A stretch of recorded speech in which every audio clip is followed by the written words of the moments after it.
deal with that. And I'm not saying that Arteta shouldn't be emotional about it. Of course, he just left the pitch, and it was a controversial decision. We can go on about it for hours. But at the same time, we have to, it got to a point where you just have to look at the bigger picture. Do you think that the Arteta, you know, post-game is more of a reflection or disguise on the fact that his team didn't perform? Well, the thing, you know, when you look at that is you can easily throw that into the mix as well, because obviously when you lose, you feel a little bit more bitter about it. But like what I said about that game and what I've done, because we've done it here, is I would have probably taken a draw because we didn't play well, we didn't create a lot. You know, we're going through that at the moment, defending pretty well, but not creating as much as we should be creating. A couple of players are out of form.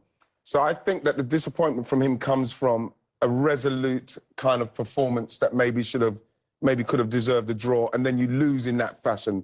I think that's where the anger came from. That's for me. That's probably how I felt. He said, because I said here, a draw would have probably been fair. Well, one shot on target with an XG of 0.57, you probably think, it wasn't great. So you're not going to. If you come away from that having scored a couple of goals, you've done very well. You've done unbelievably well. But so I think that he might have been thinking, we maybe could have got a draw out of that, and then we could build on that. But then you lose in that fashion, and then you say maybe he's taking away the pressure off the players and who are not playing well. Maybe that might have something to do with it as well. But at the same time, you could just see that he was genuinely angry about that that decision. But their recent run of form hasn't been great either, and it's not just maybe about this game. And there's so people who have been very pro Arteta, who have admired what he did last season, have admired some actually of his substitutions this season, the way he's been able to change games, are looking at results now over the last 10, in which there are only 5 wins for Arsenal, and are thinking maybe he's making mistakes of his own in there as well. Yeah, and I think that the situation with the goalkeepers is a distraction, and I'd like to think that that's come over the worst in terms of the media attention and everything around the situation. Gave him an opportunity. It's a little bit more clear now. You know, Ray is evidently the number 1, Ramsdale's number 2, and I think that's kind of boiled over. I think that Odegaard not being available clearly needed a rest. He's been having a little bit of a hip injury, I believe. And I think fundamentally, if I'm brutally honest, I think Arsenal have been figured out. I think that the style of play last season was exceptional, and I still think they can be exceptional, but I think they're in a little bit of a transitional period where the players they've brought in, Havertz, for example, is still adapting to the structure of the Arsenal midfield. And I think it's not quite worked for him yet. And I know that, or I imagine Arsenal fans are getting increasingly frustrated with that. And what I would say is if you're going to challenge for a league title, I don't think you can wait for someone to settle in. I think you have to have... hit the ground you have to be ready. You have to be ready to go. And I think that's where Arsenal have struggled. Martinelli, Saka have both struggled in terms of creating. So I just look at that and go, I think the challenge for Arteta now is to get over Saturday night and refocus his team in a way that they can start beating teams, being more ruthless. Yeah, and it was interesting because Newcastle was doubling on Martinelli and Saka all the time. They did really well. At the same time, without Odegaard, he played Emile Smith-Rowe against Sheffield United, and of course now he unfortunately has to deal with his injury. But it just seems like Kai Havertz can't really fit into the dynamics of that midfield. And at the same time, you think, okay, so maybe he can play as a number 9, like he did so many times at Chelsea.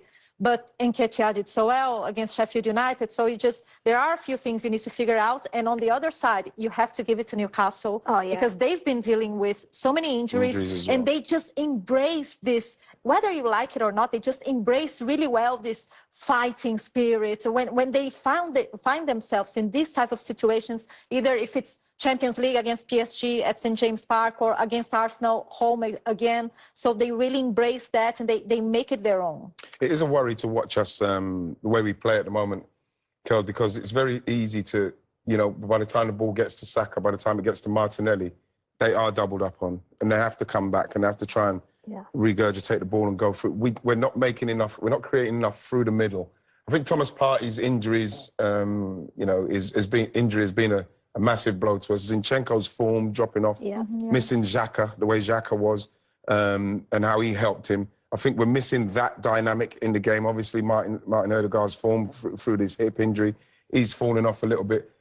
You know, we're very, you know, Jesus, you know, injured and then coming back, and, you know, Eddie coming in, and it just seems like there's a lot of disjointedness going on, whereas if it doesn't work for us down the wings, and I know he wants Raya to play out from the back, and this is one of the reasons why he was so upset maybe with Ramsdale last season when he didn't play out and he went long. Raya will take his time and he'll try and play, and he's bringing the pressure on because he's trying to get the space behind. So as you can break through, then you've got the space to run into.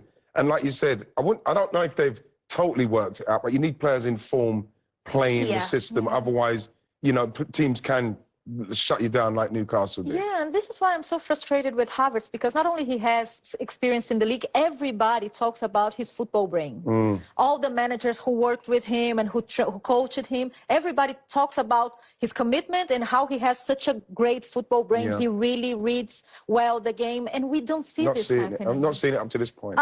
Against Sheffield United, when they won 5-0 last weekend, I watched Havertz like a hawk because I was at the Emirates. And in a game like that, a team drop right off you, it's your worst nightmare, because you're like, right, we've got to break down a block, okay? So I say, in that situation, as a number 8 or a number 10, you almost have to be unselfish. You have to almost stay away from the play as much as possible, because you're creating this space in front of you, and then when the ball comes around, bang, you've got to come to life and make something happen in those moments. With Havertz,